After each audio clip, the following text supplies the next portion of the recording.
it said that sleeplessness, and you all know, when you have a baby, you lose sleep. The baby's crying. You got to keep getting up to feed the baby, so you lose sleep. So sleeplessness, otherwise known as insomnia, which I struggle from, um, hormone imbalances, and stress are the three main reasons why women don't lose the pregnancy weight. So, And don't forget, not uh, exercising. so please don't think that because you know you had the baby and now you thinking, okay, now I'm just gonna lose this weight. Once it reality hits you, you know, and you see how hard it really is to take care of the baby and get some sleep and try to establish a normal sleeping routine. Sometimes you get postpartum depression. That's another factor that is not True. taken into consideration. True. True. Okay, many women struggle with postpartum depression. So between postpartum depression, sleeplessness, which affects your stress levels, and overall stress, that could be a big reason why many black women don't lose the weight.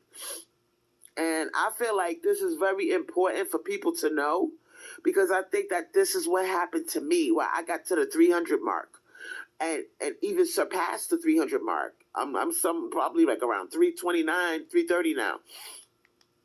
Oh, that's bullshit. Nah, I don't believe that. No, ma'am. No, no, no, no, no. And I'm letting you know that because please don't think that this can't happen to you. I had 3 pregnancies. The first one was when I was a teenager. It took me from being a normal weight of 138 all the way to 226. I gained a lot of weight during that first pregnancy, over 80 pounds. The second pregnancy, I had my daughter, and she did not make it. She was stillborn, and that in itself was stressful. I was stress eating for comfort. I was so depressed. I didn't want to get out the bed. I didn't want to move. Now that is sad, and that is a stressful situation to lose a child. Yes, I agree. felt I felt like I was dying on the inside. That's how sad I was. And I wanted my daughter very badly. So the fact that she didn't make it drove me over the edge, okay, into a state of a depression I have never known before. So that I gained weight during that pregnancy. I probably gained about maybe 65 pounds with that pregnancy. And then the third pregnancy, Angelo, I put on about maybe 70 pounds. So all three of those pregnancies, I gained over 200 pounds with all of those pregnancies. But how much time passed in between them? So it's easy to see how this could happen. And I never lost it. So this could explain why we have a race of pumped and dumped women. Because many black women from Generation X are, we were pumped and dumped several times.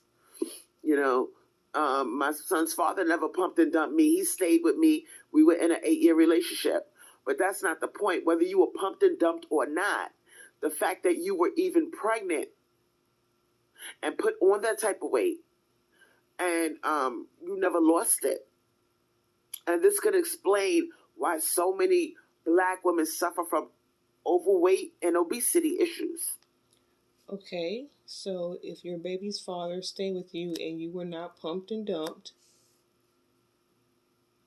why did you not lose some of the weight? Why not work out and have him help you with the baby.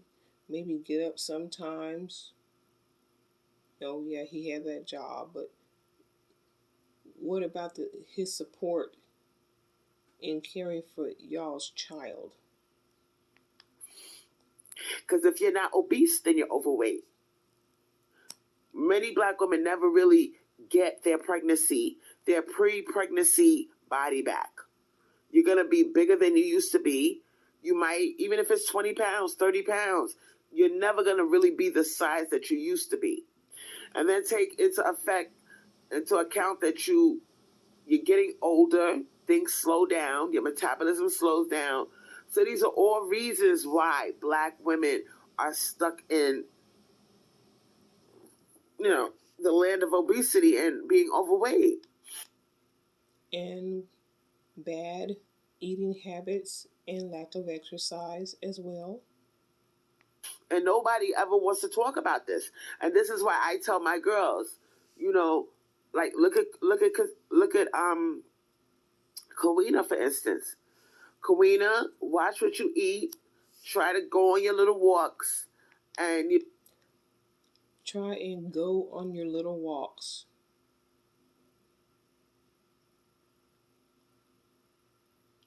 I don't know. That just sounds careless. Go on your little walks. Not make sure you watch what you eat healthy, make sure you exercise, try and walk every 20 minutes a day if you can. Just go on your little walks. Sounds envious.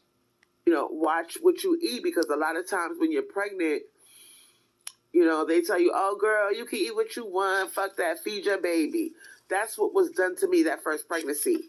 And I found myself 81 pounds bigger. My body was so in shock. I went from carrying 138 pounds, running all over the place, running upstairs, never had a weight issue, never thought about anything that had to do with weight. It was not an issue for me. I was skinny.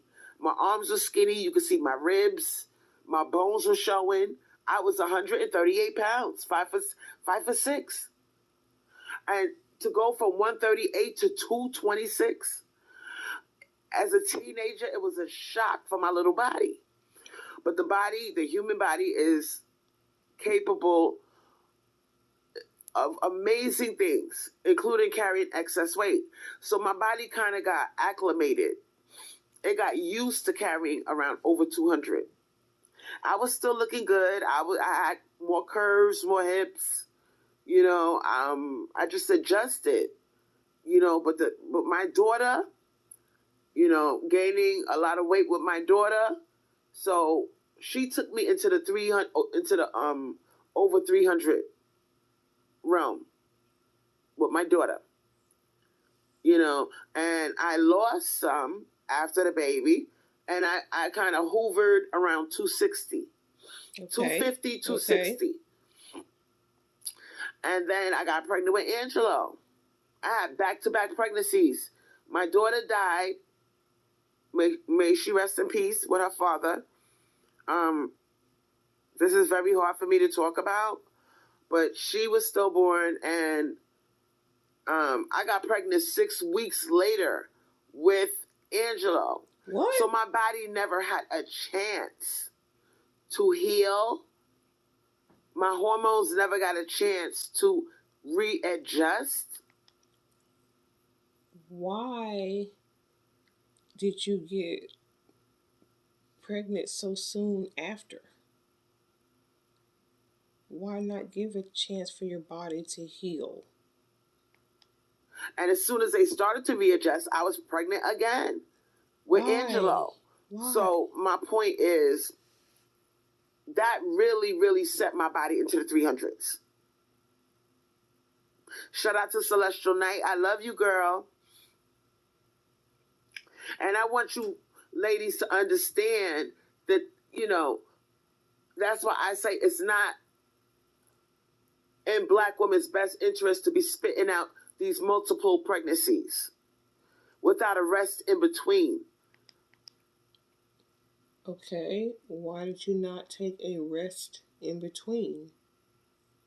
And now that you know the different factors that cause obesity, please don't think that this can't happen to you. You may even experience insomnia, which is a horrible condition of sleeplessness, and that definitely causes weight gain. Okay, the postpartum depression, some women never get out of that, you know, and the stress of having a baby, a newborn baby. So these are three solid factors that could drive you into the land of obesity. Okay, And not and exercising? a lot of times women after you have the baby, um, the man wants to have sex with you. You know, he feels deprived. He feels like, oh my God, I've been waiting and waiting. Oh, here it comes. Here comes the lack of accountability.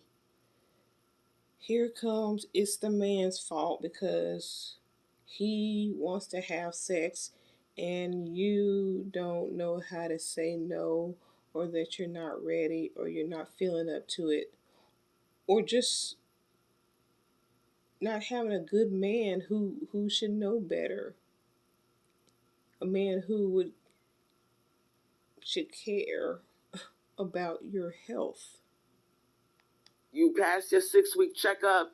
He wants to throw the dick up in there. See? And next thing you pregnant again. And it's like, oh my God, like, girl. He wants to throw, oh man. But this is you. This is you trying to hang on to somebody. Give him the pussy, give him the pussy, give him the pussy. You already know. It's just like with your period. When you get your period, these men don't even give you a chance Here we go. to finish bleeding.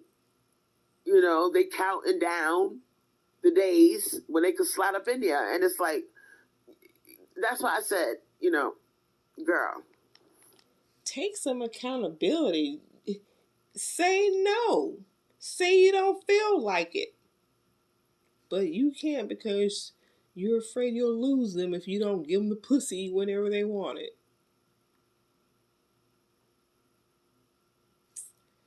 The men you choose. Mm-mm-mm. You just don't know. Women go through so much. And, a lot of black women are over 300. A lot of us. I don't know if you noticed it, but a lot of us. Thank God I'm one of those that carry my weight good, but it has affected my condition. I have a bone disease of the. Girl, stop with that. You carry your weight well. Stop with that. Stop. You're being delusional. Spine. And the excess weight pulled on my spine. It threw it out of alignment. And so you're not carrying it well. The cartilage that cushions my vertebrae has worn down significantly. Also due to the pregnancy. I carry extremely big, and I had something called a lopsided uterus, where my uterus tilts. It's tilted. And instead of carrying, the baby side to side, I carry from the front to back. So when I'm 4 months pregnant, Ooh. I look like I'm 6 going on 7 months. Okay. When I'm 3 months pregnant, I look like I'm fucking 5 months. I'm showing. Okay. Everybody's like, oh my God. And I'm like, yeah, I'm only 3 months. And they're like, wow, you look like I thought you was 5 months. Nope. When I'm 6 months pregnant, I look like I'm about to have the baby. Everybody's like, oh my God, that baby's coming any minute now. You're huge. And I'm like, I'm only 6 months. I got 3 months to go. And this is every pregnancy. And it fucked my spine up. And it put so much pressure on my spine. Why did you continue to get pregnant? if it was doing this to you? That it wore away the cartilage that cushions my vertebrae. And right now I suffer from something called degenerative disc disease. I call it triple D. So okay. I thought it was just okay. Triple D is very, very painful. It feels like I'm giving birth. It feels like I am in labor constantly. And that's why you see me in the bed, laying down, because the minute I sit up, I get that crushing, aching feeling. And because my cushion is worn away, it's like bone scraping against bone. And it is the most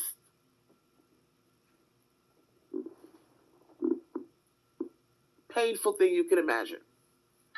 So I'm always laying down. I'm always looking for a chair. I'm always slumped over. It's extremely hard for me to even walk without being in pain after, like, I might walk a half a block and I'm screaming. I'm looking for the nearest chair. Okay. I'm leaning on top of fences. Ma'am, are you okay? Miss, are you okay over there? You're leaning on my fence. Are you okay? And I'm like, yeah, I'm trying to take a walk, get a little bit of exercise. Ma'am, you need to sit down somewhere? Are you okay? Why are you leaning on the fence? And so the person will come up to me and I'll have to, I'm tired of explaining to people how painful this condition is. And it was aggravated by multiple pregnancies.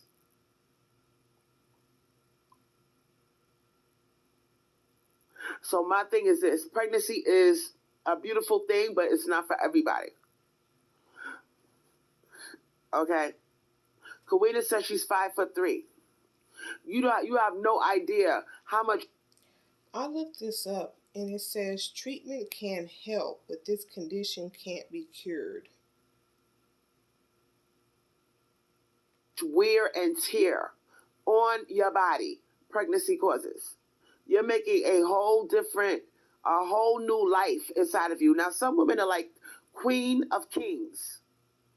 Queen of Kings could spit them babies out, maybe gain 25 pounds during the whole pregnancy, and she spit the baby out, and 2 weeks later, she's right back down. Not everybody is built like that. Now, I'm going to drop a name on you. And both these girls, it's kind of weird because both of them are YouTubers and they're both pregnant at the same time. The name I'm going to drop on you is Naka and Dom. Oh boy, what are you about to say about her or them? That baby tore her ass up. I'm sorry. That was me. That was me. Okay? Naka, who's also has African descent like me.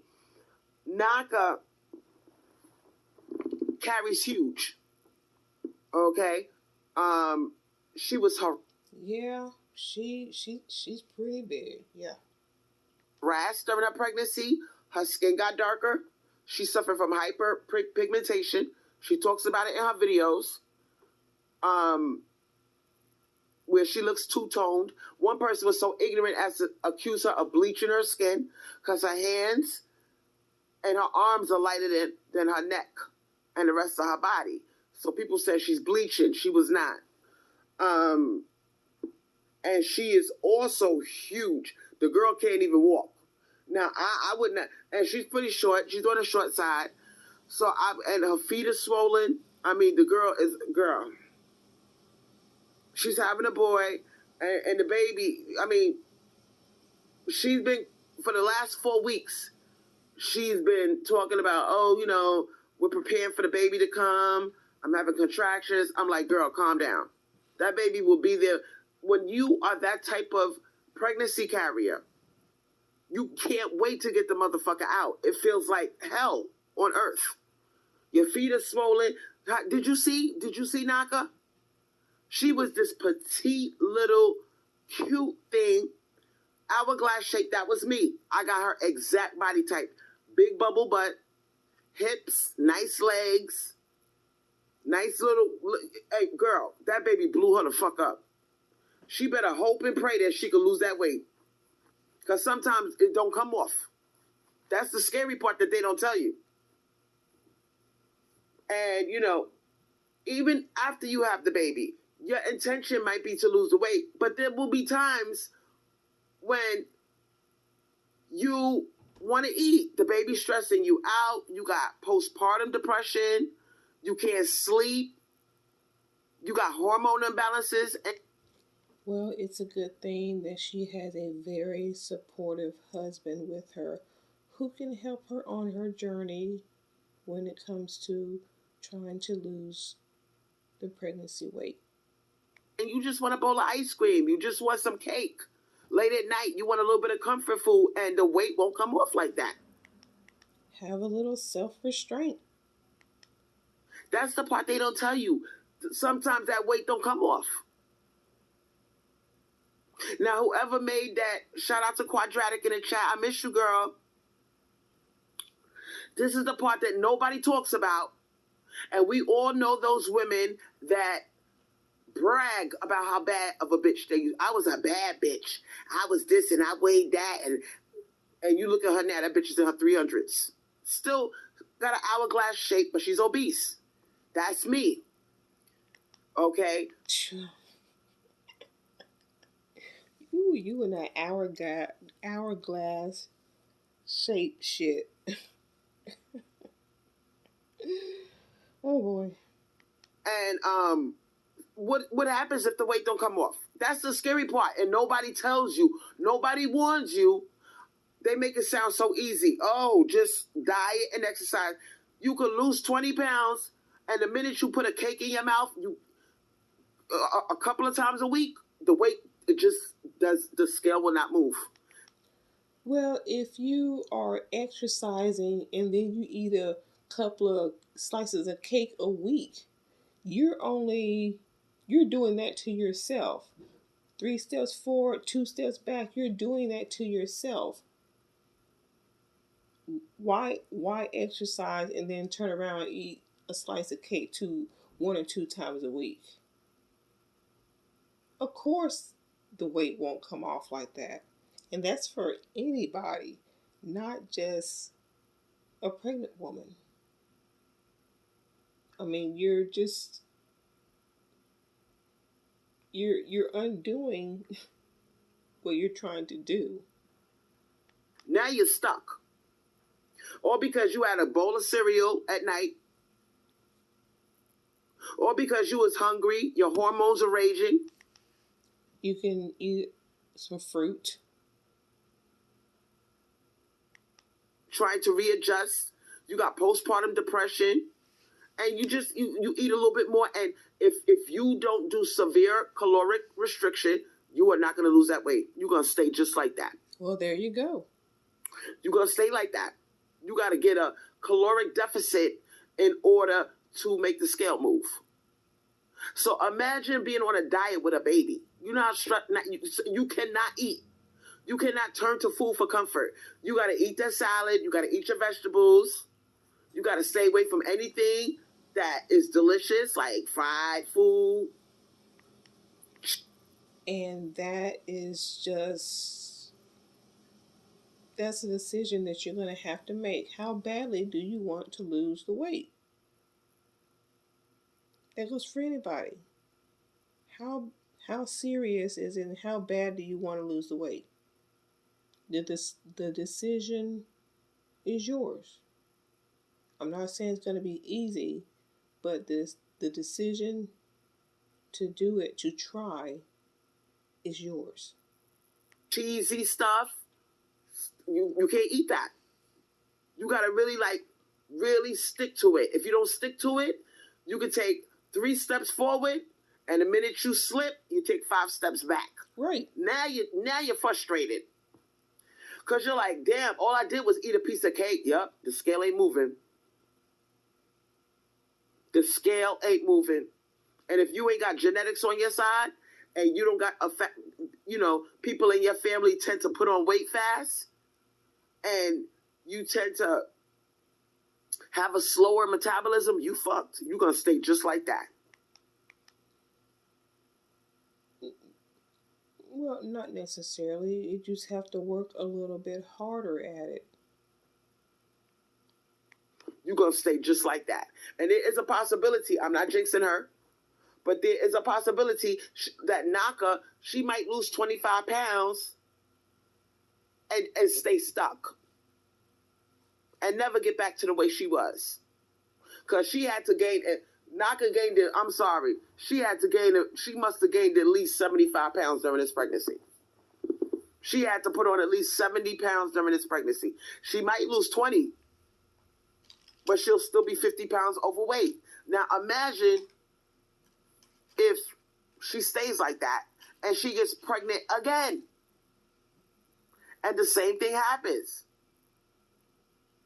She'll put on 70 pounds, 60 pounds, lose 20. Okay, you lost a little bit. But guess what? You're 50 pounds overweight from that first baby. And now you're 50 pounds. Even though you gained 70, you lost 20. So now you're 100 pounds overweight. You see how easy that shit is to happen? And that's only 2 children.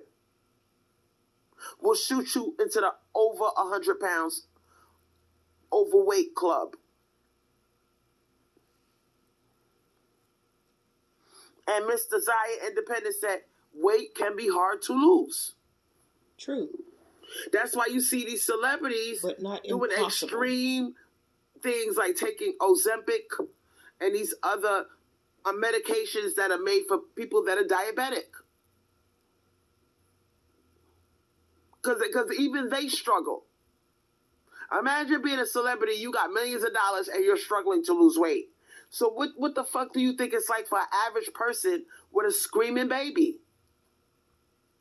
Postpartum depression, hormonal imbalances. It's literally impossible. And then you got to go on a diet, and the diet's going okay, you lose a little bit, but the minute that you get a little bit comfortable and you put a piece of cake in your mouth, you put that burger in your mouth, the scale won't move, and now you're stuck. And again, that's a choice about eating that piece of cake. It's a choice. No, excuse me, it's a lifestyle change.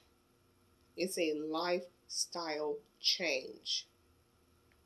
And this is the part nobody talks about. Do you know what that feels like to lose 20 pounds and you gain back 6? I mean, it might not sound like a big deal, okay? But it is a big deal if you got 60 more pounds to go. It's a big fucking deal. Now you're super depressed, okay? It feels like you're moving nowhere fast. And next thing you know, he wants some pussy. He's horny. You fuck him. You're like, oh my God, I really... Oh, here we go again with that. Apparently, you didn't know how to say to your child's father that you weren't feeling like it. That you needed time to heal. Well, why do you pick men who just don't care about you like you think they do? And I doubt Dom is going to behave like you're about to say. I really doubt he's going to treat Naka the same way you were treated. Baby, he don't put the condom on. I didn't go on a birth control yet, baby. Come on, baby, I'll pull out. Now you're pregnant again. You never got the fucking weight off. You gained 70 pounds. You lost 20. You're still 50 pounds overweight. Now you're pregnant again.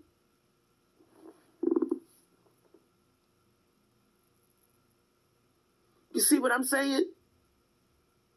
So when people make fun of people that are 300 or more, it's very easy to get here. Back-to-back pregnancies, multiple pregnancies. And that back-to-back pregnancy, that's what happened to me. I got pregnant 6 weeks after I gave birth. My body never got a chance to lose that weight. Oh, goodness. So within a short period of time, that's 70 pounds.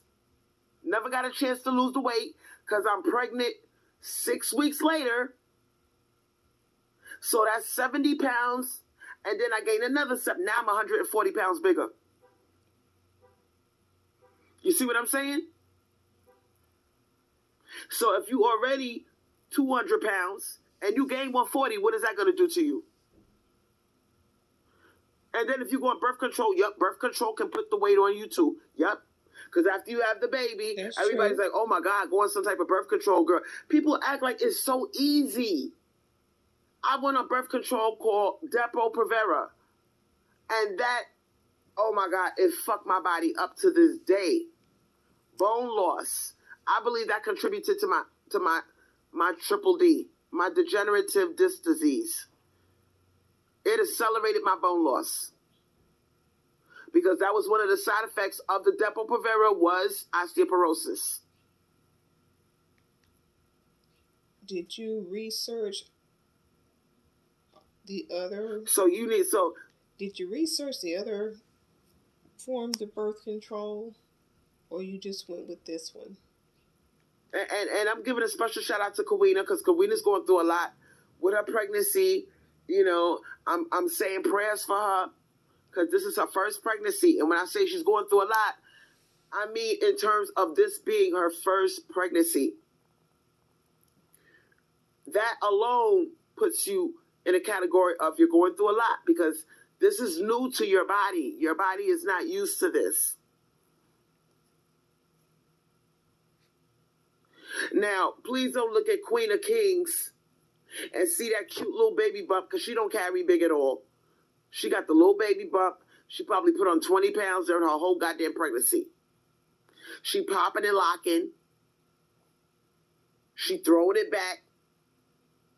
You know, and you girls get up there and think that's going to be you. That might not be you. You might end up like Naka.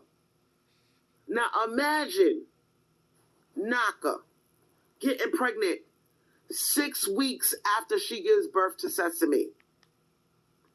Her body never got a chance to lose the weight. She might have lost 15 pounds. Boom, you're pregnant again. Damn, I didn't even lose the weight yet. I only lost 15 pounds. I got 60 more to go. Well, ma'am, I'm sorry to tell you, but you're pregnant. You never get a chance to lose the weight from the first pregnancy.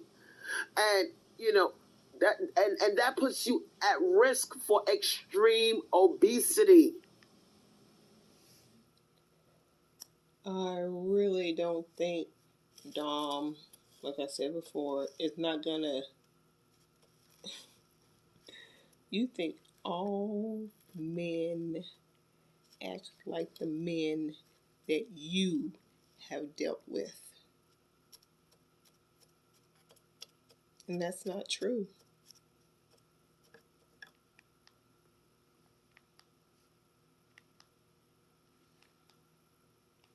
Oops. Y'all see how big Naka is? You see how she carries? She looks like she's having triplets. Her feet are swollen. She don't look like the same person. That baby tore her ass up.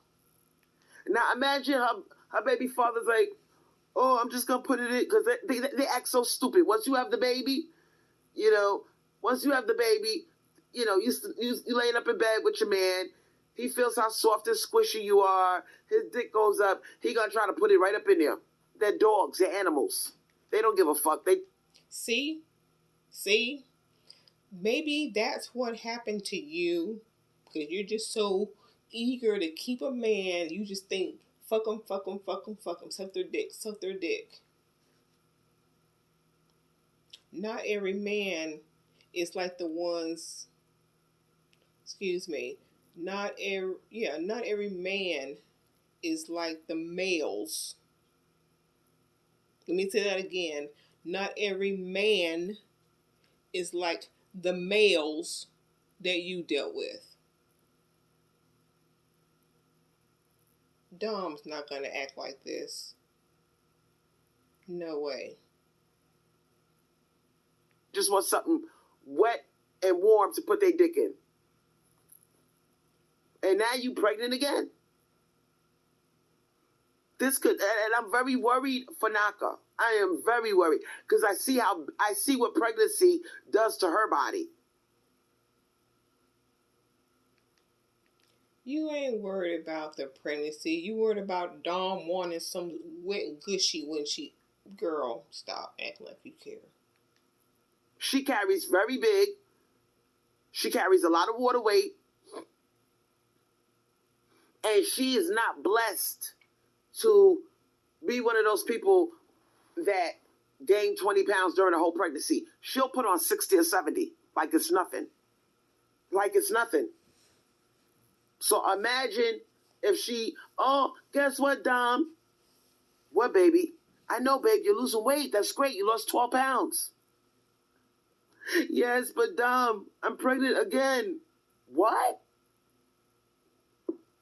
But, no, Dom. No, but, nothing.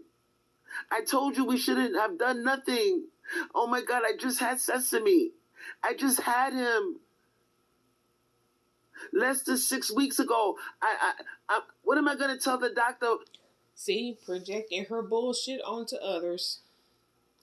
Just like the king of queens. Some woman slides into his DM and he goes behind his wife's back to entertain the woman in what she said in the DM. Here you go, projecting your bullshit onto happy couples. You just can't stand it that somebody actually found and is living the happy life that they want, that you want and can't find. On my 6-week checkup, that my husband didn't want to wait.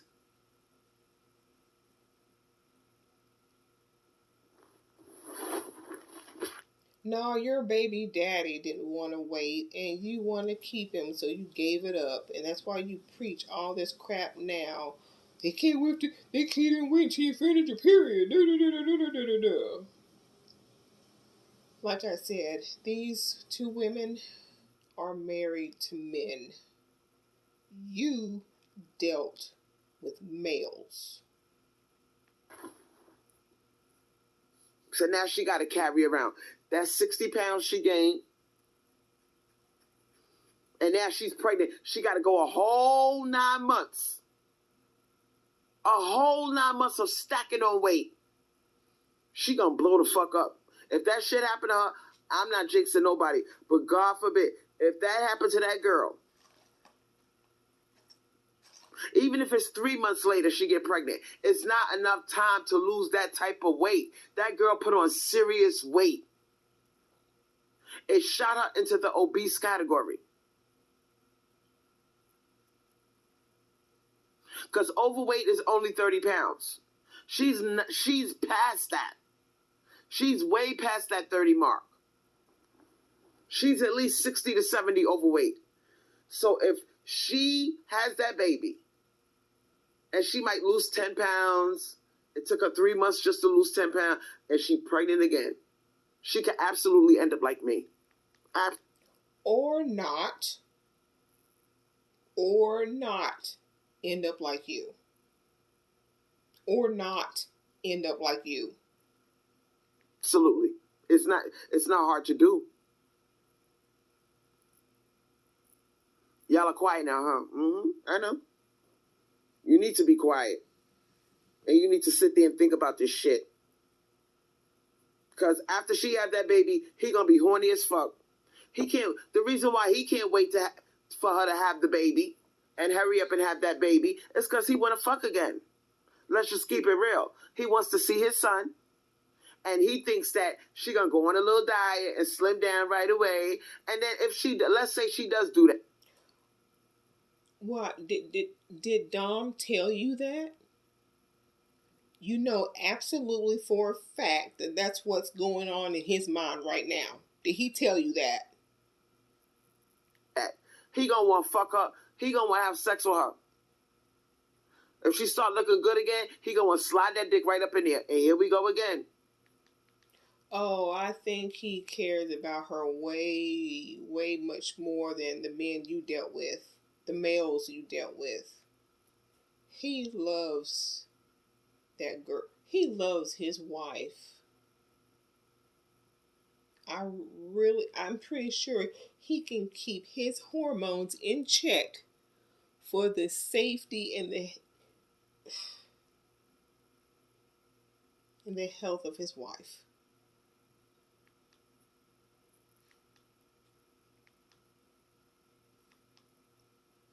Okay, video play. The thing about multiple pregnancies, back-to-back pregnancies. Now I want to talk about the type of pregnancy where you do lose most of the weight. Let's say she loses most of the weight, but she's still about maybe 25, 30 pounds bigger than she used to be. Still looking good, but she's 25, 30 pounds bigger. Let's say she get pregnant again. All right? Let's say she loses most of the weight and she's only 20 pounds short of her goal of getting back to the size she used to be. If she gets pregnant again and the same thing happens, that's 40 pounds. Even if she loses the weight. So she gained 20 pounds that first pregnancy. Okay? And she gained 20 pounds that never came off. Somehow she lost 60. She lost 50 pounds, but for some reason she can't lose that last 20 pounds. Okay, but she's still looking good. She's kind of close to what she used to look like. If she get pregnant again, that's gonna be now she's 40 pounds overweight. You see what I'm saying? Imagine her getting pregnant and having that third baby. Now you're 60 pounds overweight. And all of this is between her and her husband. So this is pregnancy. Listen, y'all, I'm telling y'all. Y'all are thinking this shit is a fucking, that's why so many black women are blown the fuck up. Because as soon as they have that baby, the nigga is climbing right back on top of her. And a lot of black women have back-to-back pregnancies. And it's not the man's fault, not 100% like you're trying to make it. You can...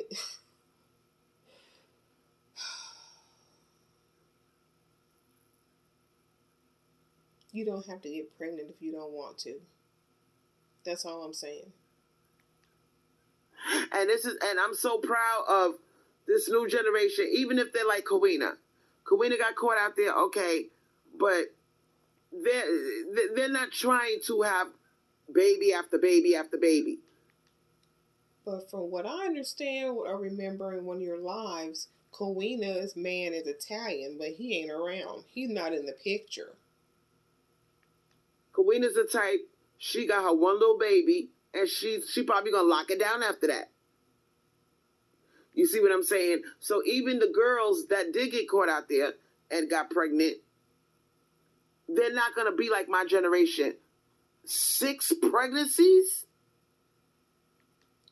Why is she even pregnant now with a man who's not there? So she's already starting out wrong anyway. But because she's your sub, you're going to say that she's going to lock it down with this one. Like you already automatically know that's what she's going to do. 3 pregnancies? Never lost the weight? That's never going to happen to Kawina. Because Kawina is aware now of, that's why I'm doing this live. I dedicate this live to not only Kawina, but to Dominique Lanois, who was on my 600-pound life back in 2012, and now she's no longer here. And she shot in 6 pregnancies. Think about what I just said. 6 pregnancies. And even if she put 80 pounds, 70 pounds each pregnancy, that would easily shoot her to the 600 mark. Maybe she wanted 6 children. Y'all are quiet. Oh, yeah. Oh yeah, fuck yeah. The stress of having children, the responsibilities it takes, 6 children you got, there's gonna be some level of stress. Some people want big families. And the nigga that knocked her up, her husband, he left her. Once she hit the 500 mark, he was out of there. She said it in the documentary. In her 300s, he was still fucking her, knocking her up. Boom, another baby, another baby. By the time she hit 500 pounds, she had that last baby, and she found herself stress eating. You got 6 children now? Oh, he left. He was out of there. And now she's all blown up. All that responsibility fell on her. 6 children that she had to be responsible for. He checked out.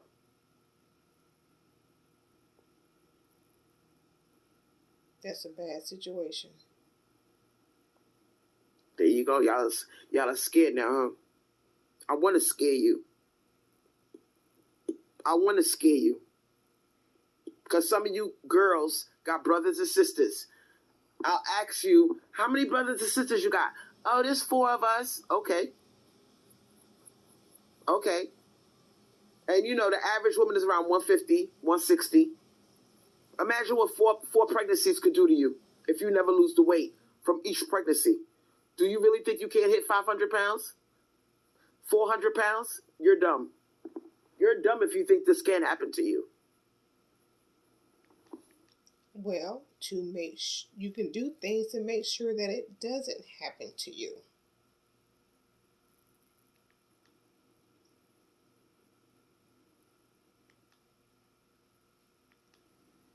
And the fact that with each pregnancy, with each 50 pounds that you gain, you're slower, you're lazier, you know, you're not motivated to move because everything hurts. You know what I'm saying? And you get tired faster. This is what they don't tell you about being obese. They make it sound so easy. Oh, just walk around the block. Well, what if it feels like you got a 150-pound girl on your shoulders talking about, hey, let's take a walk around the block. Give me a piggyback ride. A piggyback ride. This bitch is sitting on your shoulders. Now you're 300 pounds, right? Now let's say you weigh 150. Do something, start doing something about it before you get to the point to where it's difficult. I mean, if you're, like you said, family members who carry the weight,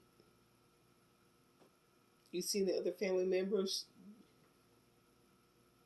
do something about it before it gets too extreme where you can't, or it's harder. Picture carrying a girl that weighs the same amount on your shoulder and walking around all fucking day. How tired would you be? Now you're 300 pounds. This is what it's like to be 300. You got a girl you're 150, and you got somebody that's 150 jumping on your shoulders. Take me for a piggyback ride, yay! And you got to carry this bitch all day. She will not get off your shoulders. Come on, let's take a walk around the block. What's wrong? How come you don't want to walk? You're like, I'm tired. I could barely. You take a few steps. Come on, go. Yeah. There are exercises that you can do that do not require you to walk and be on your feet. Like that total gym that Dan bought you. There are plenty of exercises you can do without actually being on your feet. You're like, girl, picture what that will feel like. Carrying a person that weighs what you weigh all day. You got to take her on a piggyback ride. There's no break. There's no rest in between. You got to carry this weight 24/7. And then you got people telling you, oh, exercise like it's so fucking easy. Do you know what it's like to exercise at 300 pounds? Like I said, do something before you get there. And no, it's not going to be easy. Stop looking for the easy way out of things. That's your problem. You want the easy way out. You don't want to work. You don't want to fill out paperwork to collect Social Security or some kind of other income for yourself. Just living off your son's money when you had him. You don't want to do anything. You don't want to do anything that requires something to be done on your behalf, on your part. It's just like I told you. It feels like you got a girl that's 150 pounds sitting on your shoulders talking about giddy up, horsey. Let's go. You huffing and puffing, you're tired. You're like, oh my God, can I please sit down? Now, if you don't understand what I'm telling you, take a girl. Maybe it's one of your cousins. Maybe it's a neighbor. She's around 150, 160. Tell her to jump on your shoulders. Now walk with that bitch from your kitchen all the way to your bathroom. You couldn't do it. You couldn't fucking do it. You would take 2 steps and be like, oh my fucking God. And she'd be like, what's wrong? No, come on. You got to get to the bathroom. You're like, girl, I'm carrying 300 pounds. I'm carrying my weight and your weight. She's like, come on. You could do it. Imagine walking like that all day with that type of weight. With this 150-pound person on your shoulders. And they never get off. Now, you think it's so easy. Take a walk. Go ahead. I challenge you. Go ahead, Kawina.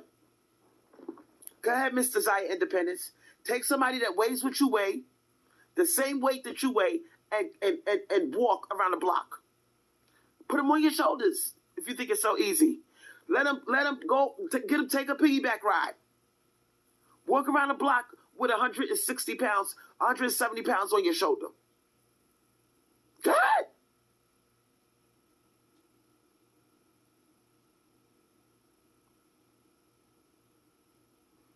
Let me know how that works out for you.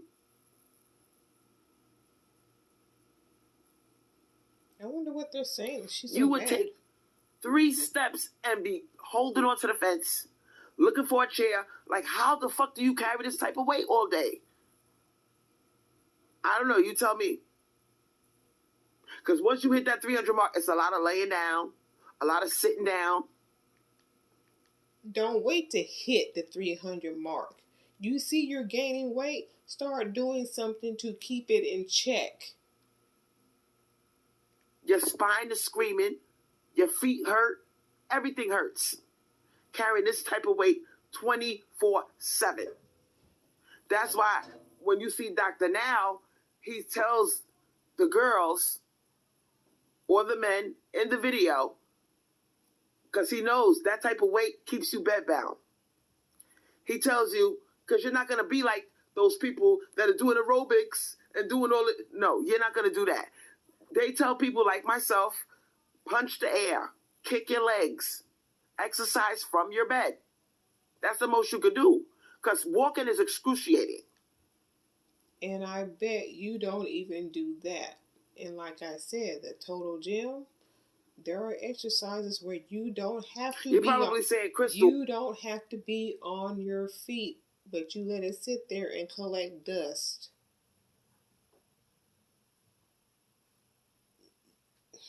why are you making this video? Because I'm warning people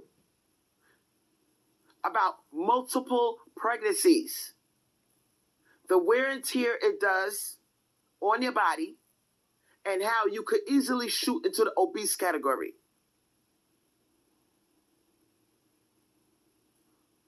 Are we not even going to talk about those girls that have back-to-back pregnancies. And the weight just never came off.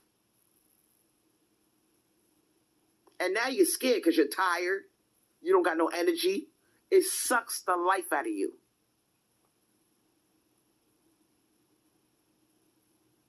And you're embarrassed that, oh, wow, I can't stand for long periods of time. Oh, wow, my back is killing me. It feels like I'm having a baby. You're looking for the nearest chair. Every time you're looking for the nearest chair. People call you lazy. They make fun of you. They call you fat. Oh, you could do the best thing that you could do like this, if you find yourself in this situation, which is scary as fuck, is eat low-calorie food and do the exercises for the bed. Because you're not going to be... Do all that before you get to the point where people are calling you lazy and fat, because lazy is what got you there. You see yourself increasing in weight, do something. Put the cake down. No, it's not easy, but it's a lifestyle change. Like these people that can take a walk around the block. You can't do it. You're going to be in pain. I mean, you could do it, but you're going to be in a lot of pain.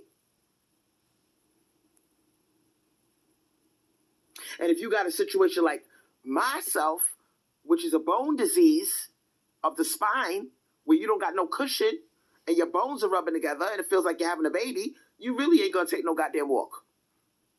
And it's hard to describe. When I went to the chiropractor and the chiropractor told me what I have, I couldn't believe it. I said, so this is why I'm in pain. He took one look at my x-ray and said, how do you walk? How did you even walk in here? He was a cute brat. He was married. They got their own practice, husband and wife. But he looked at me and she looked at me and he just said, oh my God, your cushion is almost non-existent. And he pointed to the screen. He said, you see this?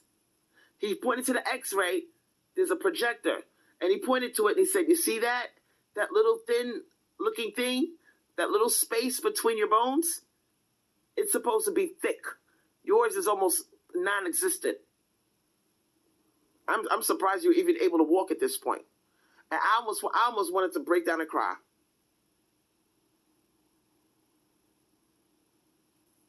And I think a lot of it had to do with them goddamn pregnancies. It pulls on your back. And the doctor told me, he explained, 1 milliliter, 1 millimeter off is slight pain. He said, you have severe lean.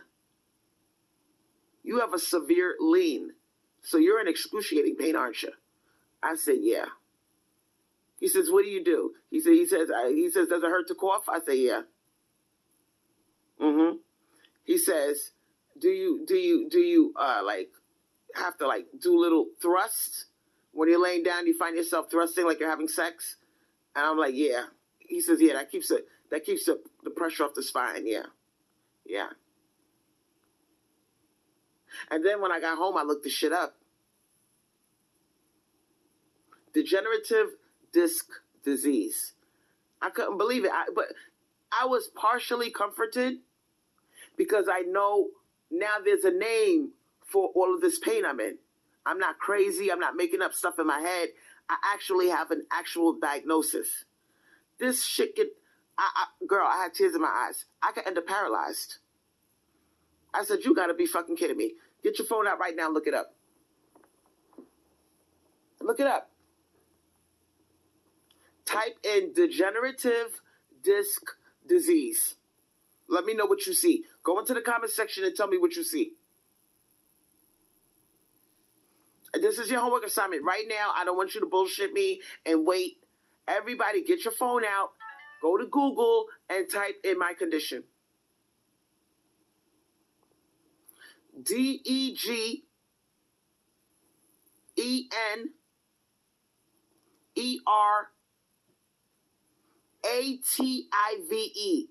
degenerative disc disease.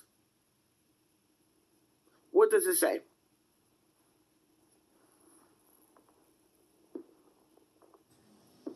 Tell me. What is it? I'm not going to continue to lie. It says this is a condition of the disc between vertebrae with loss of cushioning, fragmentation, and herniation related to aging.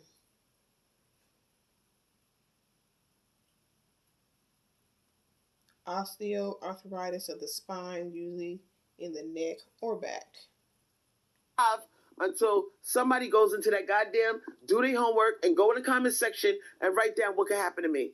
What is the ending for me? It's not a happy ending.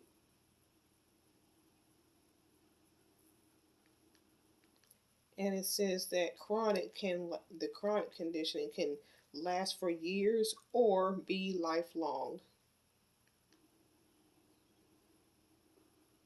Please go into the comment section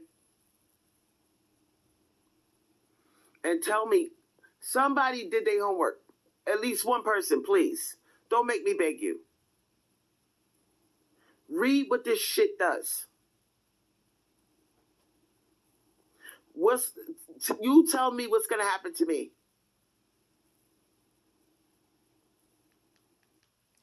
Degenerative disc disease is not life-threatening, but if left untreated, it can lead to debilitating pain, permanent damage, and serious conditions such as spinal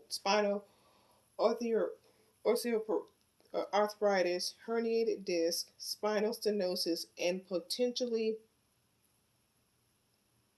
paralysis. So that's paralysis. That's where you're headed.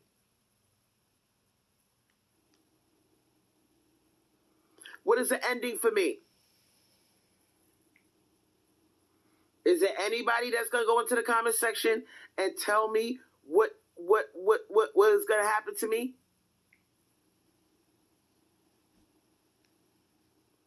Because you guys are holding up the live. Why don't you just tell them? You're mad. They're holding up the live because just tell them. Just tell them. I'm not going to tell you. I'm not going to cheat and tell you what this shit does. No. Write down my condition in the chat, please. DEGER.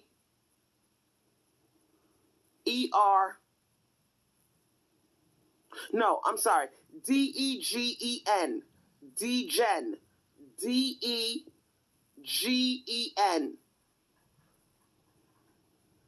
ERATIVE. Degenerative disc disease. What else does it say, Miss Desire Independence? It could be treated, but the treatment slows down the disease. There's no cure. Right. It is a gradual deterioration of the spine. Right. There's no cure. So it can be treated means that the treatment slows it down, but it doesn't stop it. What is going to be the ending for me?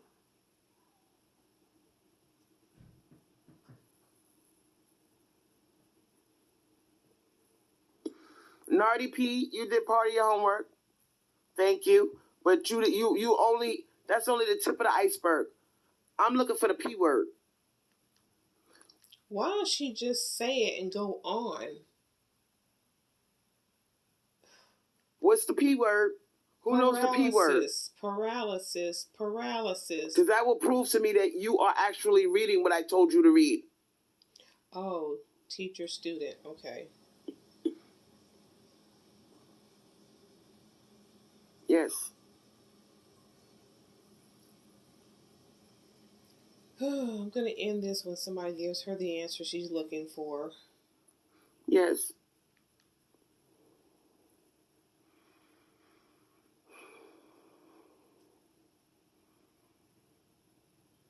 I could end up paralyzed.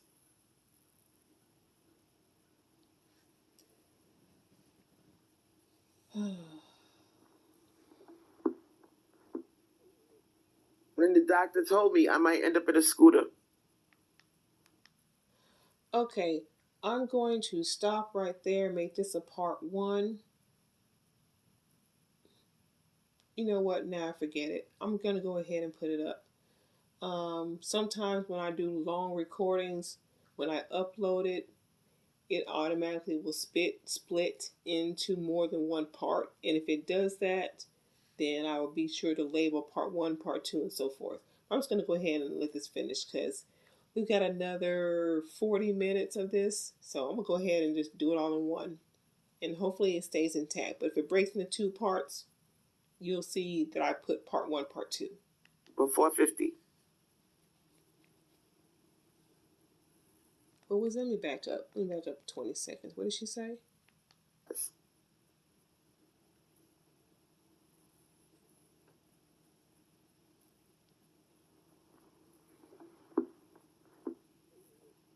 When the doctor told me I might end up in a scooter. Before 50.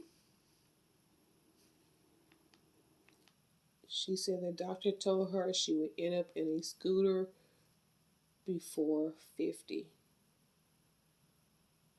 And she's 48 right now.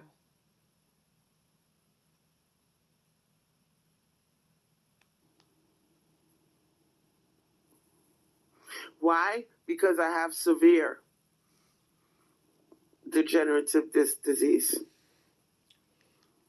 Yeah, when she first mentioned this on this live, I went and looked, and I was reading about the severe part, and I went straight to that pretty much because I knew it had to be. I knew it had to be on that level. Let me bring it back up.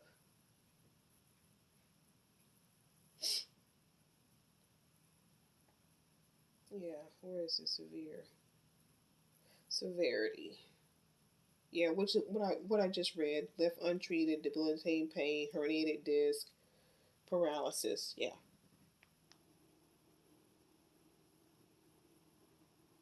And I think pregnancy had a lot to do with the acceleration of it. Don't forget your birth control. You said it sped up osteoporosis. So, excuse me. So just don't focus on scaring these women about pregnancy. I'm 48. I'm I'm living at the mercy of the clock right now.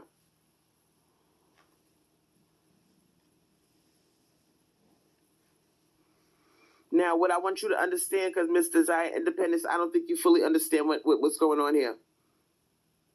It can be treated, but the treatment is going to slow it down. It's not going to cure it. Like the end result for me, no, I'm 48. The end result for me could be I'm either paralyzed or I'm going to be in one of them goddamn scooters. It's only a matter of time. It's not a matter of if, it's a matter of when at this point. I have severe, that's the part you're not understanding. I have severe degenerative disc disease. This is not a case of slow it down. I'm already at the finish line. And all those people that made fun of me, hey, get a job, get a job. They made it sound so easy. Oh, Chrissy, you just eat, you lay in the bed. I can't move. It feels like I'm having a baby. I don't have any, my bones in my spine are rubbing together. Okay, let's before you start going into that, let's back up a few years. I mean, even I have a video on my channel. You're in this rainbow tie-dyed dress with blonde hair, and you're somewhere in, I don't know, backyard or somewhere just twerking it up. Just twerking it up. So at that point, if you can do that, that would have been the time to do something about your situation. Don't put it on people who made fun of you, because you make fun of people too, and celebrate deaths.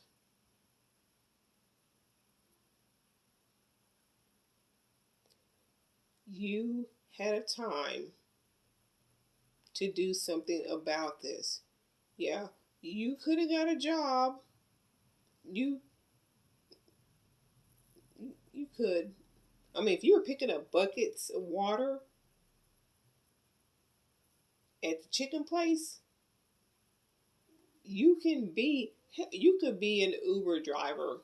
You could do Instacart. You can do all those type of delivery things, because you can set your own schedule because you're your own boss. You could have did that back when you were twerking in that video. Let me pause and see if I can find it.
What's in that toilet?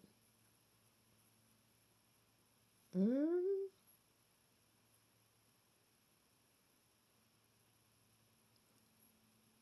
Oh yeah, that toilet seat down now, ain't it? That was the time to do something about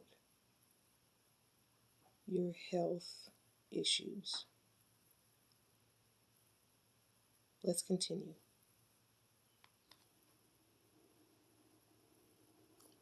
And when I stand up to walk, the bones grate against each other. And it is excruciating pain.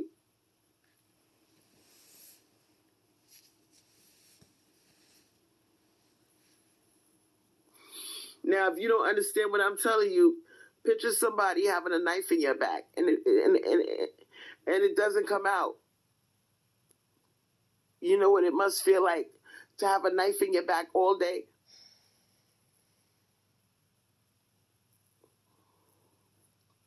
Now, Mr. Zaya Independence, let's go to the part where you said prescription vitamin D can slow it down. What part of severe do you not get? Okay, and so now your subs are trying to help you, give you advice, and it may be too late, but you knew this all along, and you'd rather be on a live stream back then for 8, 9, 10, 11 hours talking about your hatred for black males, men, niggers, apes, monkeys, all these names you call, and wishing death on them. Laughing at those who did die.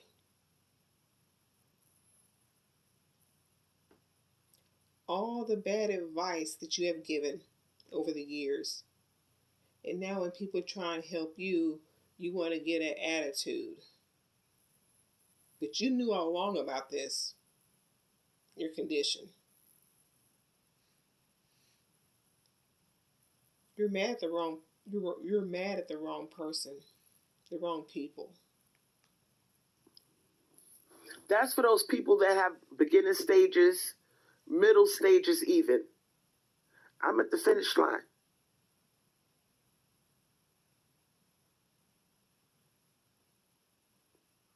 How can you slow something down when you're already at the finish line?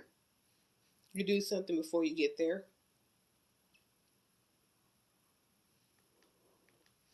Which, I mean, like I said, that little video I just showed you, that might have been after Dan, but I mean, like I said, he gave you a total gem. You ain't got to be on your feet for that.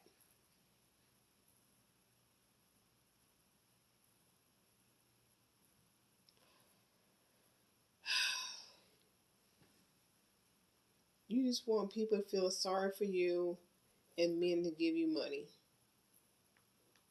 That's like somebody finding out that they got stage 4 cancer. They sent you home. There's really not much they could do for you.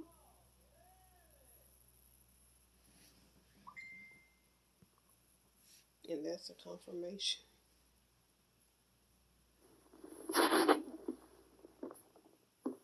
Now, I'm going to tell you what else the doctor told me. He said excessive pulling, standing for long periods of time on your feet, any type of excessive movement will accelerate my condition. And that's probably because of the severe level that you are right now. Oh yeah, it probably could. Because even with my arthritis now that I have in my lower back, those activities before the arthritis did not hurt me. But now that I have the arthritis, those things do hurt. So you had time to do something about this before you got where you are now. And I'm already at the finish line. So the only thing I could do is sit my ass down somewhere. I couldn't move if I wanted to. I got accelerated, meaning I'm at the finish line. I'm at the end stages. This is the stage right before the wheelchair. That's where I'm at.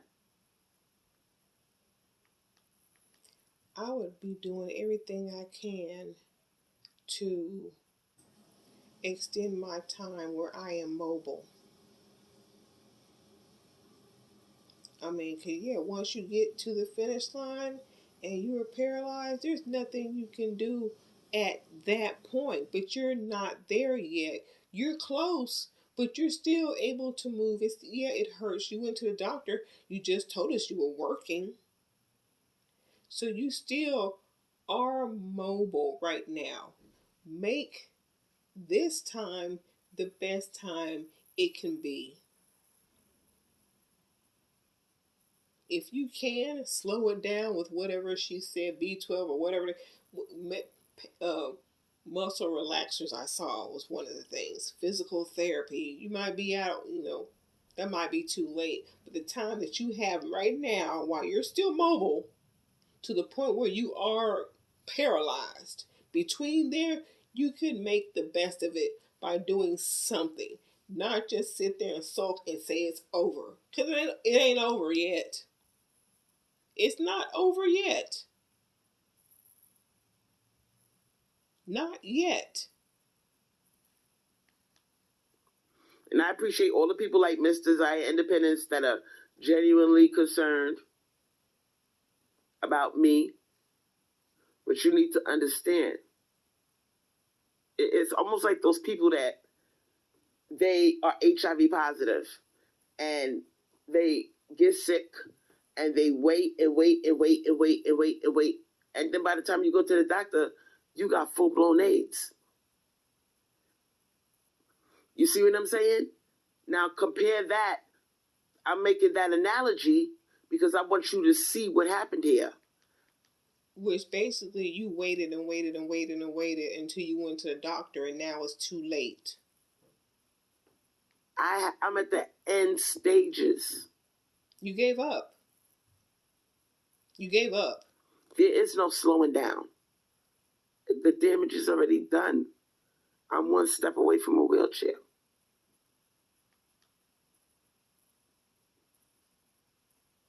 You are giving up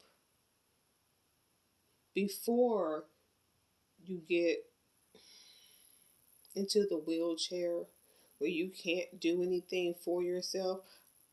I hope you're thinking ahead as far as your care for yourself. I mean,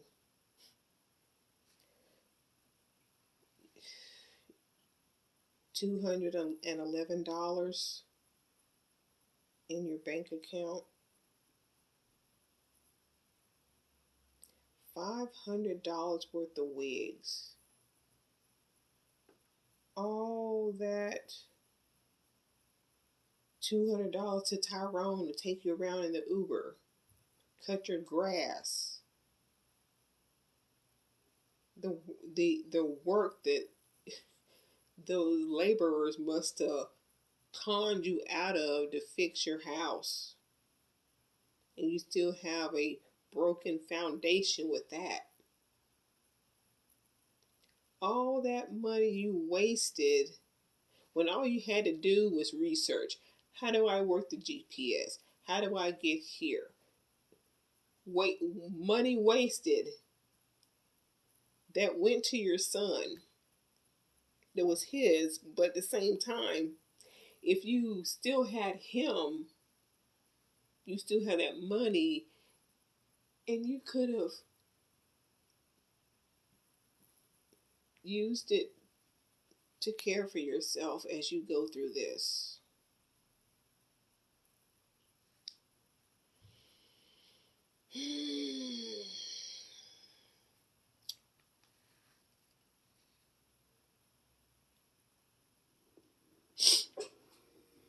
Now, how would you feel if somebody told you that? That you're in the last stage of a very acute disease, bone disease of the spine. How would you feel? Would you want to eat salad? Or would you want to eat a piece of cake?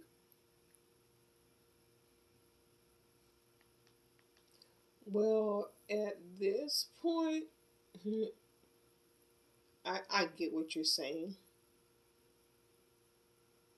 I get what you're saying. At this point, you want to go out with a bang.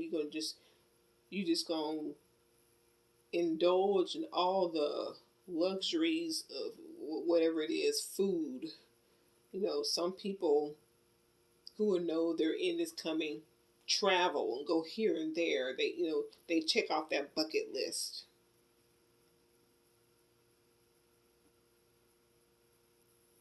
But as I said, instead of twerking,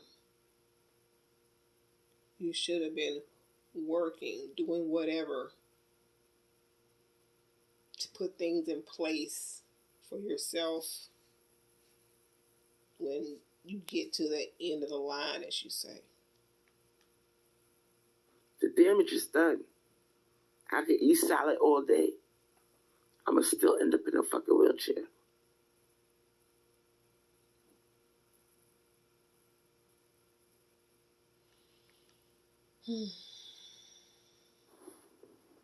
Now that we got that out the way, all of you people that make fun of me, tell me to get a job, now you know the truth.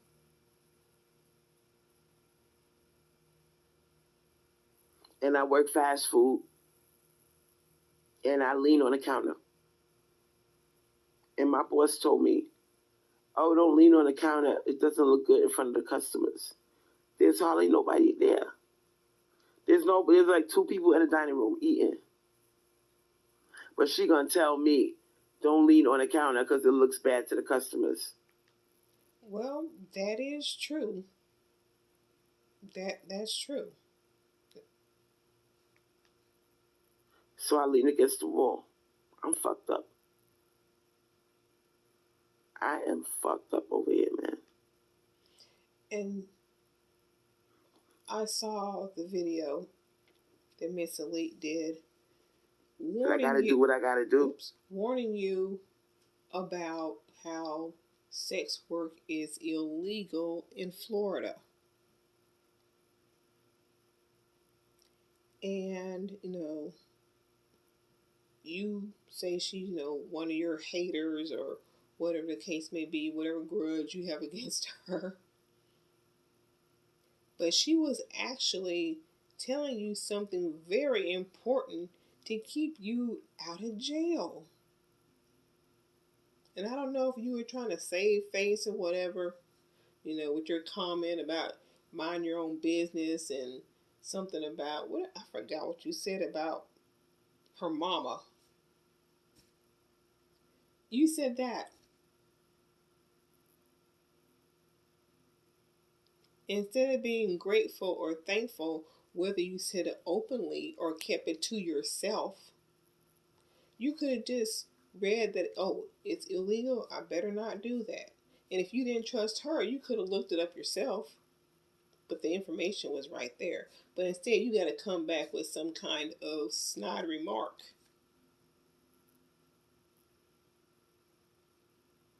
I don't get that. People who actually genuinely try to help you, you don't want to listen. You don't want to listen. I just don't get it. And now you can't do sex work because that's illegal where you are. But there are a lot of work from home jobs. One of your subscribers said it in one of your lives the other day. And like I said, I do app deliveries. I work when I want to, how long I want to. If an order has too much heavy shit in it, I don't take it. I mean, unless it's worth the money. I mean, I'm not in your situation, but I do have some arthritis in my back. But I'm just careful about what I choose to do.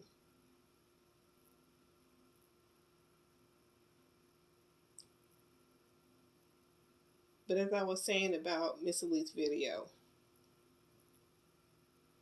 you could have just read it and not have said anything since she's your enemy. But instead of being silently grateful, this snide comment.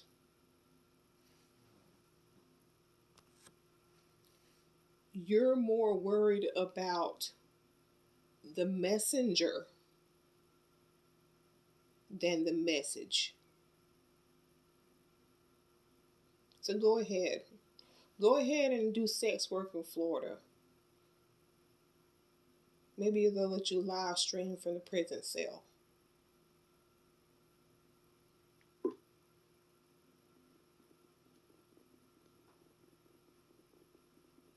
And nobody cares. People are mean. Like I was just saying. She tried to tell you, and you talking about nobody cares. You don't want to listen to the ones who actually care because they actually look into stuff. She looked into, or maybe she already knew, I don't know, about sex work being illegal in Florida. But who gave you that idea? Hydraulic equation? Khadijah, one of them? Did they even consider looking into that for you?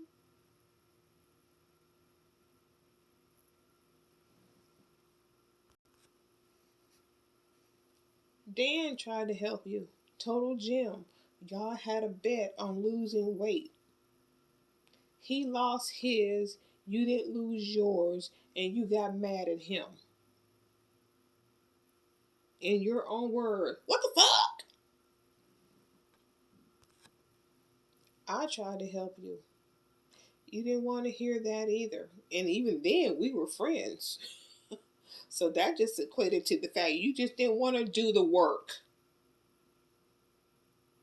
And now we're here listening. You want everybody to feel sorry for you. Men don't provide. They don't do this. They ain't doing shit. They ain't doing this. They ain't doing that. What are you doing for you? What are you doing for you?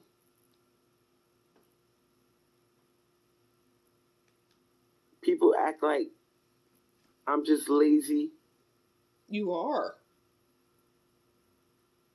but they don't understand.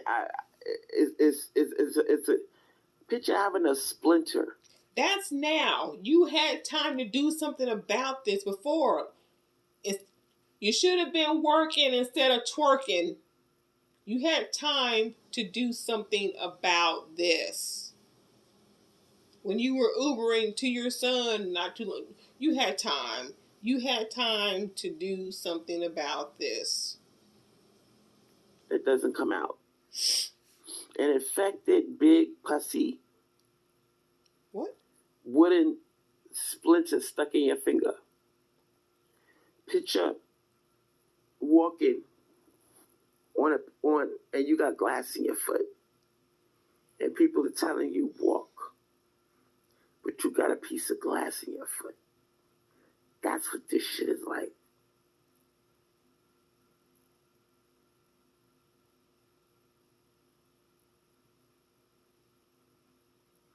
How many of you ever got a piece of glass in your foot?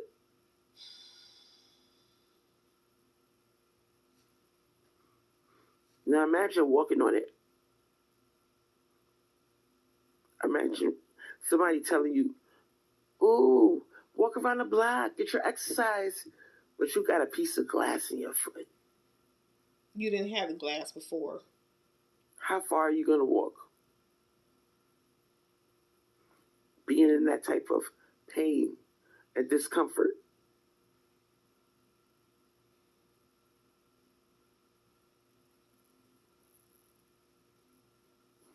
Miss Desire Independent said, I have sciatica and I was in severe pain and oh my God. And on pain pills. I went straight to TikTok and I tried everything. I'm pain free thanks to TikTok. Well, see, she's pain free thanks to TikTok. I wonder what she found. But hey, she did something about her situation. Now, Miss Lovely said, you may die before 50, unfortunately. I'm not going to speak that into existence. That's very negative. That's a very negative thing to say. You already said it because you told us the doctor said you won't make it to 50. I mean, you already said that, so it's out there. It's already out there. Don't get mad at her. But, you know, I would say I might end up in a scooter or a walker before 50 for sure. Oh, my bad. I won't go so far as to say I'm gonna die. Okay, correction. But you know, being in pain 24 hours a day, and you're scared to get addicted to the painkillers. You know, I got a steroid shot in my hip. I was in such pain, I had no choice. I got a steroid shot in my hip. It helped a little bit with the pain. I was able to at least walk around, you know. But I'm letting y'all know, this shit is so painful. You'll do anything for the pain to go away. Anything. Okay, and diabetics take insulin shots. So why don't you take daily steroid shots or work with your doctor for that so that you're mobile and able to move around go to the bathroom, watch TV, get on live. Just make your life easier before you're in the chair, in the wheelchair. See? And the only thing that soothes you, that takes the pressure off of the spine, is to sit down somewhere.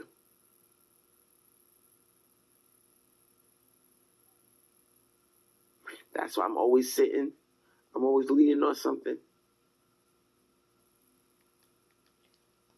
I mean, I don't know at this point. This is going well, no, it probably wouldn't help her. But I was just gonna say, I actually have me a back brace that has vibration to it to massage and has heat, and it helps me out a lot when I use it. Oh, y'all are quiet now, huh? Because you thought, oh, Crystal's just lazy. Crystal sits in the bed all day and eats and doesn't move out of laziness. No, I mean, I'm in a lot of pain. But your lack of doing something about it before it got severe, that's the lazy part. You when you before it got this bad, you should have been shoot. There was a video and a couple of pictures where you're at the gym. You should have kept at it. Not only for weight loss, but because of what you're going through now, and the weight you're carrying makes it worse. I mean, you may not be able to, you can't cure this bone disease, but instead of being in, if you're taking care of your weight, instead of being in a wheelchair by the time you're 50, maybe your diagnosis would be you wouldn't be in a wheelchair until you're 55 or 60.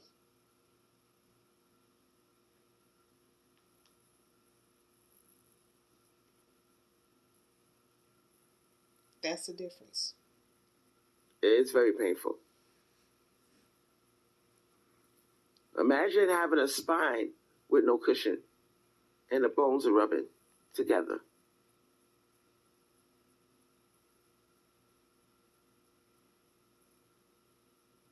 I know you can't imagine something like that, huh?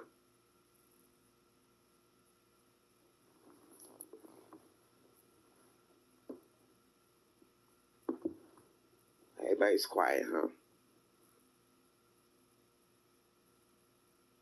I gotta do little tricks. Even if I'm laying down. If I lay down the wrong way, I wake up in screaming pain. Those bones are grating together. No cushion. And it's the only thing I could compare it to is stepping on a piece of glass and somebody telling you to walk around a block 20 times. And you gotta fake it and put a smile on your face and act like it doesn't bother you. Do you know how irritating that is? To have a piece of glass in your bottom of your foot, in the bottom part of your foot, and you gotta walk on it. No, you get it out. You're gonna be limping. You ever got a piece of glass in your foot, sweetheart? You get it out. And yes, I have. Now imagine putting all over 300 pounds on that foot that got glass in it and walking. No. I'm And taking it out. and having to suck it up.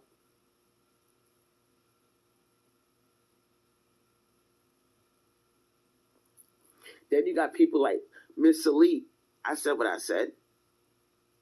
On YouTube making videos about me, making fun of me.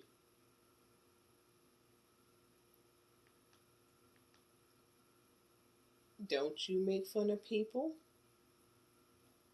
Maybe not the same ones who make fun of you, but you do the same thing.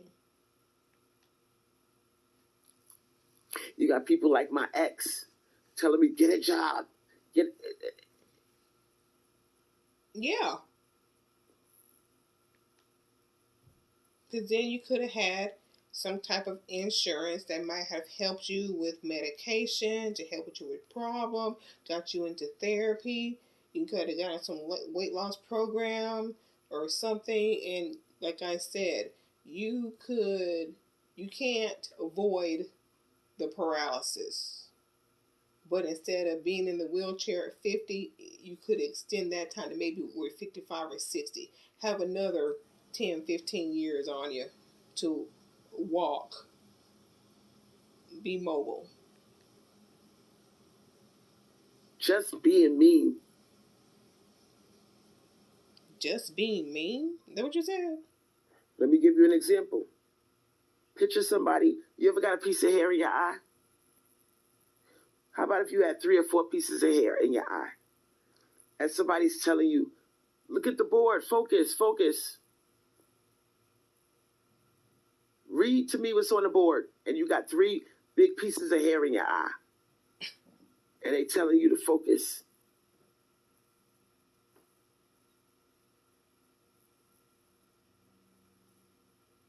That's the type of discomfort this is.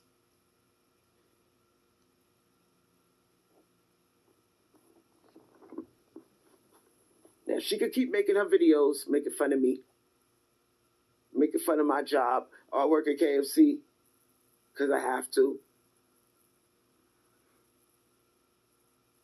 But now that the truth is out, and I hid it from some of you, I didn't want to tell you what was going on with me because I was embarrassed. But I realize now I don't got nothing to be ashamed or embarrassed about. I have a severe disease of the spine. I'm a cripple. I'm fucking crippled.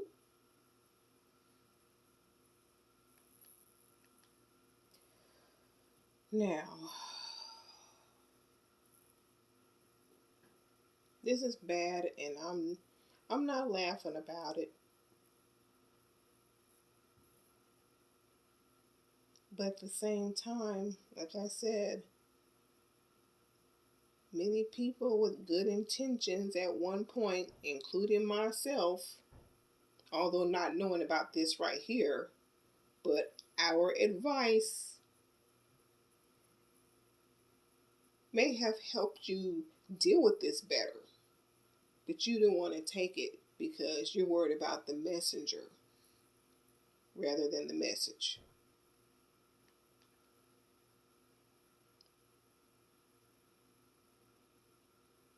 And people make fun of me. They call me lazy. They make fun of my weight. You think I want to be like this? Do you think I want to lay down and be in pain, feeling like I'm having a baby? You had a total gym. Everything inside of me wants to walk. I just want to walk like everybody else.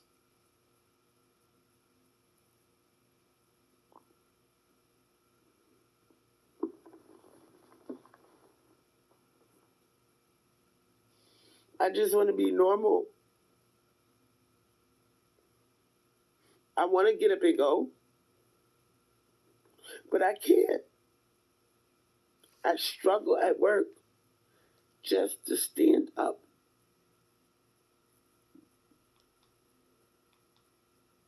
You say you struggle at work just to stand up. So are you still there? Because I thought you said up until recently you worked there, but now you're saying you struggle to stand up like you're still there. Working there. Now picture, I told you that thing about the piece of glass in your foot. Now picture having over 300 pounds on that foot where you got a piece of glass lodged into your foot. And that pressure of standing on a foot like that.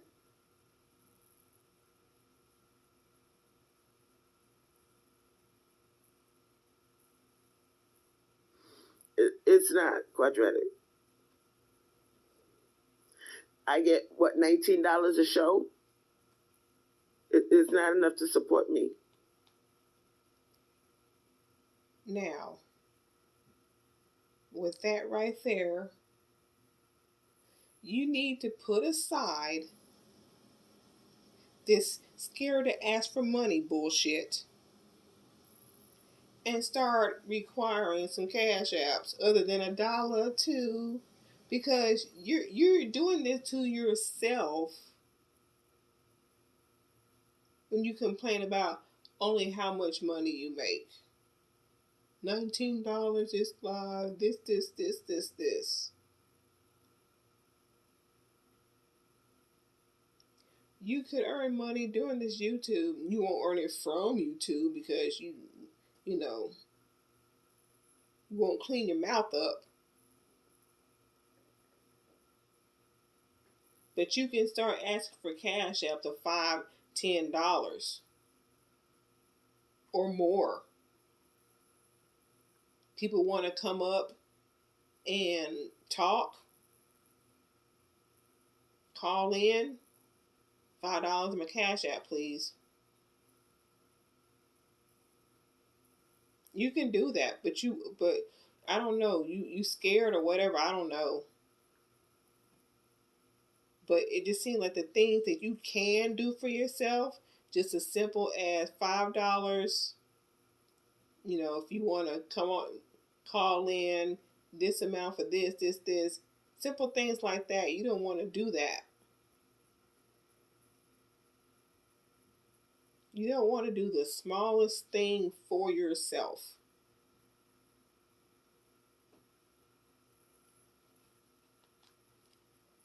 I got over 4,000 subscribers here. And that's why you probably say there, Crystal.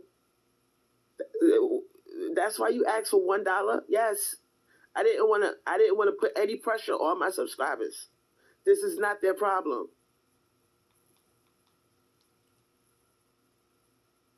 What pressure? You can't make anybody give you money. No, not even the men that you ask money from.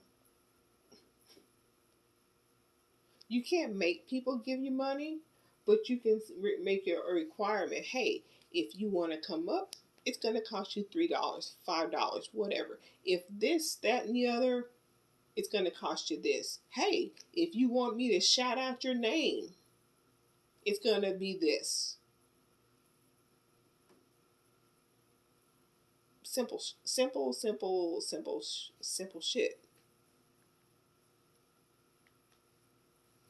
And that's why I said, damn, you know what? Even if I get 600-700 of my subscribers, I got over 4,000. If I could get all of my subscribers, if I could get 600 or 700 of my subscribers to give me $1 one time every month, I'm set. I can pay my bills. That's very true. And you got 4,000 subscribers.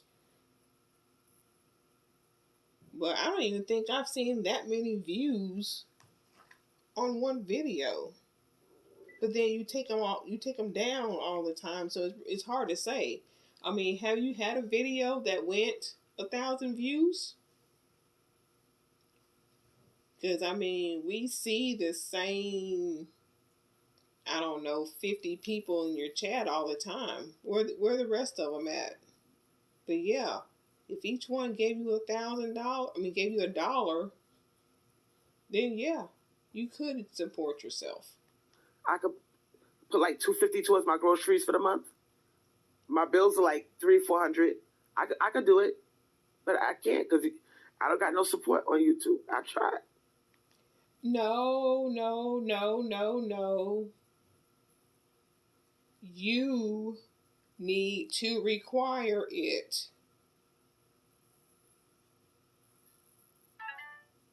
Hey, you can throw it if you want to. No, like I said, you can't make it, but you can convince them. Hey, hit the cash out for another this amount, that amount. Okay, I've been doing a live right now. If y'all want me to continue, I need $50 in my cash app right now. A total of $50 in my cash app right now. If you want me to continue this live, I'll wait. That's what you do. And then another hour or 30 minutes go by, however you want to do it. All right, that's another hour. If you want me to continue this live, I need another $50 total in my cash app. I seen a YouTuber do something similar to that. That's where I got that idea from. I don't do it. I'm saying that's seeing them do something similar to that is where the idea came from. You can do this. You just don't want to ask because you don't think you can get it.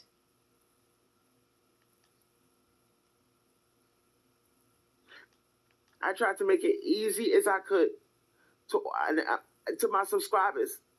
I tried to tell you, I'm in so many ways. I tried to give you hints about what's going on. I didn't want to aggravate nobody. I know you guys got bills of your own. I know you guys got, but all I wanted was one fucking dollar, man. One time a month. Girl, you bought $500 worth of wigs. To for what? You wasted a lot of money. I mean, that right there, if I was a subscriber who paid Cashapp you and I heard that, I'd be like, oh, hell no. You, bad money management. And I wouldn't have to work. I wouldn't have to go through this kind of pain. $1 one time. That's why. And you probably say, damn, why she? I know some of y'all was like, why Crystal is asking for $1? One time. I didn't say a week. I said one time a month. Give me $1. If I can get 600 people to cooperate, I can stay home. I wouldn't have to go through this kind of pain and work a fucking fast food job and still on my feet. Okay, so you still are working the fast food joint. Girl, like I said, you could do the delivery jobs. You could do the delivery jobs. Find out how to work the GPS. It's not that hard to work a GPS if you really want to. You can get out and get some fresh air. And it feel like a fucking knife is in my back, and I'm leaning on the register. I'm embarrassed, man. I'm fucking embarrassed, man. And then you got assholes on YouTube making fun of me. They don't even know my situation. They know part of my situation, but they don't know my struggle. When you see me walk, I look like an old person walking. I look like an old... Why? I'm walking slow. I'm hunched over. I'm embarrassed. I tried to tell you guys to help me. You probably say, damn, Crystal, why you be doing 8-hour lives? Why you do 4-hour lives? Asking for $1. I tried to tell you. Now you forcing me to say it like this. And yes, how is that? How is you doing long lives telling somebody that you need money? You went on about being a kept woman and the $250,000 you got and this, that, and the other, yada, yada, yada, buying wigs, doing this, that. Now you want to cry because you burnt through all that money? You want to cry now for the lack of monetary support that you're getting? I have a job now. Because I had to. I wasn't getting support on YouTube. I got so frustrated with you guys not cooperating that I left YouTube. All those times I was threatening to leave YouTube because I was crying. I like being on YouTube. But I said, it's not. No, you can't blame them because you did. Closed mouth don't get fed. Period.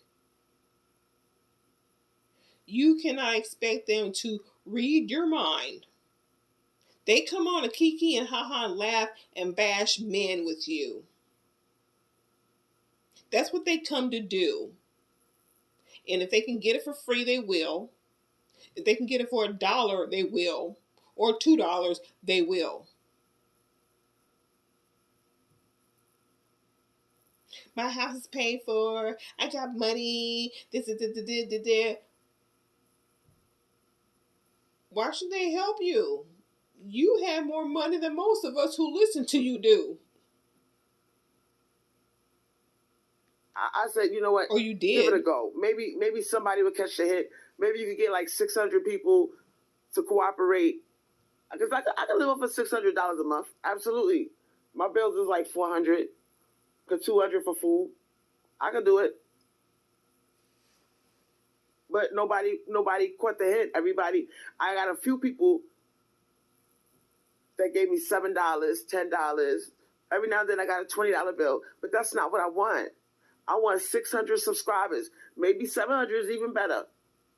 To give me $1 one time a month. That's all I need to stay home. Someone gave you $6, $7, $20. That's not what you want. You want 600 people to give you $1. So now you're being ungrateful about the person who gave you 20. Damn.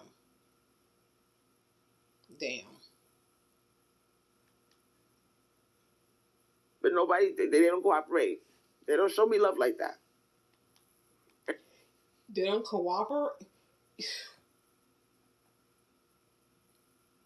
A closed mouth don't get fed. Like I said, I've been doing a live for an hour. If you want me to continue, hit my Cashapp. I need some money, please. I mean, the money, it supports most content creators. The money shows support of the show to,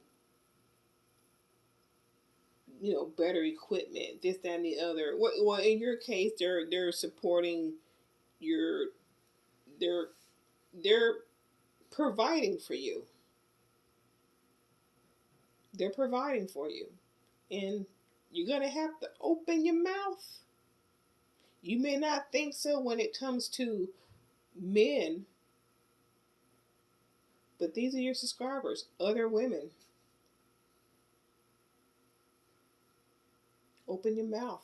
Say what you want. And it's very simple. I got over 4,000 subscribers. There's no reason why 600 people can't say, you know what, let me help this girl out. Have $1 a month is not going to hurt me. $1 a month. That's it. I don't give a fuck. If you work at McDonald's, you can afford $1 a month so I can stay home.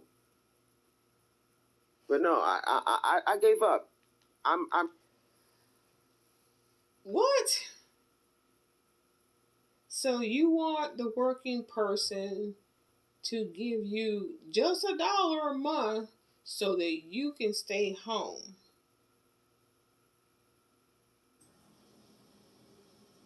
Even though it's just $1? The fact that you said that so that you can stay home. Do you hear yourself?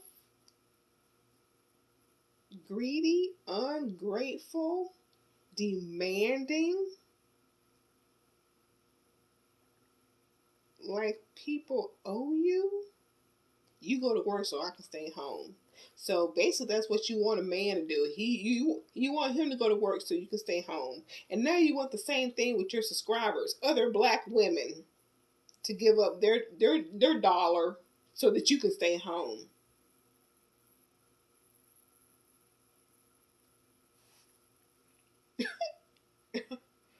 Ooh, boy. The audacity. I'm just going to work. I'm going to tough through the pain. Because I can't get disability at this time because I don't have enough working credits. I need 11 more working credits. In other words, I got to work for 3 more years in this state. And I don't know if I'm going to be in a school about it. I might not make it to the 3-year mark to get those 11 credits. Oh, see? People telling you to go to work. When they were telling you that 3-4 years ago, you didn't want to listen. Again, because it was the messenger who was giving it to you. You're worried about the messenger rather than the message.